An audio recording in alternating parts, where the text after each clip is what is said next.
Well, no other institution in Barbados possesses as wide and varied skills as the public service, but these skills have to be channeled in ways that would contribute to national development. This assertion from Prime Minister Frundle Stewart during his brief remarks at the end of a recent two-day retreat for cabinet ministers, permanent secretaries and other senior public servants at the Crane Resort in St. Philip. The retreat provided the opportunity for government's policymakers and their top administrators and advisors to discuss major matters relating to the functions of government and explore relationships among key government agencies. Mr. Stewart noted that the public service as a whole has more members of the public than any other institution and that its decisions affected a wide cross-section of persons. He stressed that a well-functioning public service is a must, adding that the sector must be so configured as to facilitate and manage change. He also called on his cabinet colleagues to ensure that the skills of public servants are utilized and mobilized. In the meantime, Prime Minister Stewart has highlighted film, the arts, information and communication technology and green growth policies as some of the areas in which Barbados would be keen to receive assistance from the Republic of Korea. Mr. Stewart identified those areas recently during a courtesy call with the Ambassador of the Republic of Korea, Lee Do-young, at Ilara Court. Also present was First Secretary Council Shang-hoon Lee. The Prime Minister says that South Korea has a good reputation in the area of film and the arts, and Barbados is seeking to develop its film industry.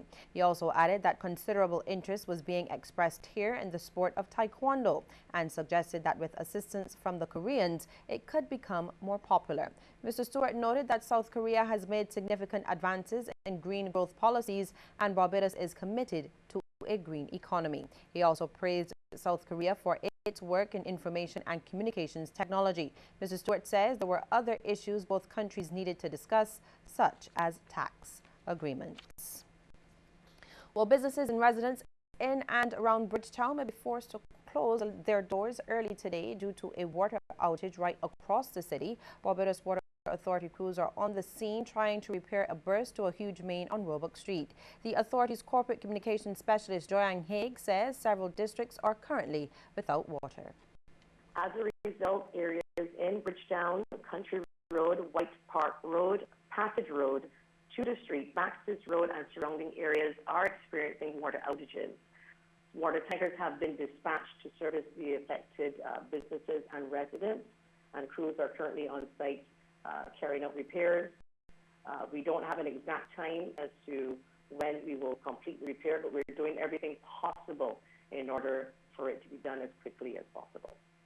And Ms. Haig hopes that the repairs can be done to avoid an early closure of city businesses. Businesses, they have been calling and there is some concern. What we are trying to do is to speed up the repairs, one.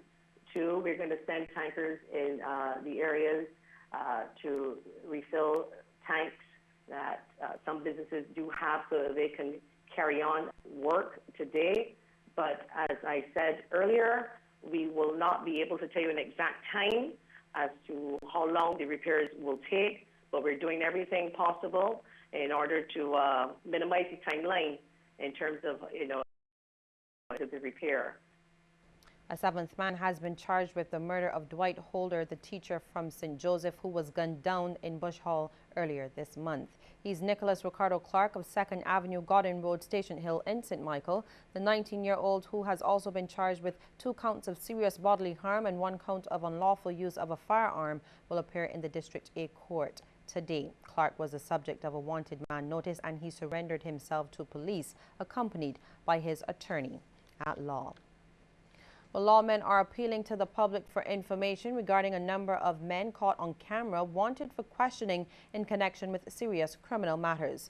Police Public Relations Officer, Acting Assistant Superintendent David Welch, released videos and images of the suspects on Morning Barbados. Video and still photos from CCTV footage captured a masked man breaking into a city business using an inner door and reportedly stealing a sum of money. Camera footage also captured another incident in which occurred on Kudumat Day, where a man was attacked and wounded near the Black Rock Deacons Road junction.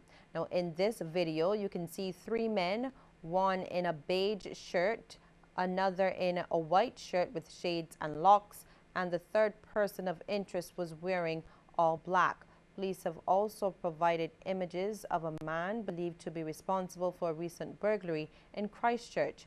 In the photograph, he's seen with a mustache, goatee and earrings. Anyone with information is being asked to contact the police at emergency number 211 or the nearest police station. Well, police are probing a sudden death in the city. 55-year-old David Bellamy from Grisette St. Michael collapsed and died yesterday afternoon in the road outside of the St. Mary's Anglican Church. A small crowd, including Bellamy's relatives, gathered as two police vehicles quickly converged at that scene.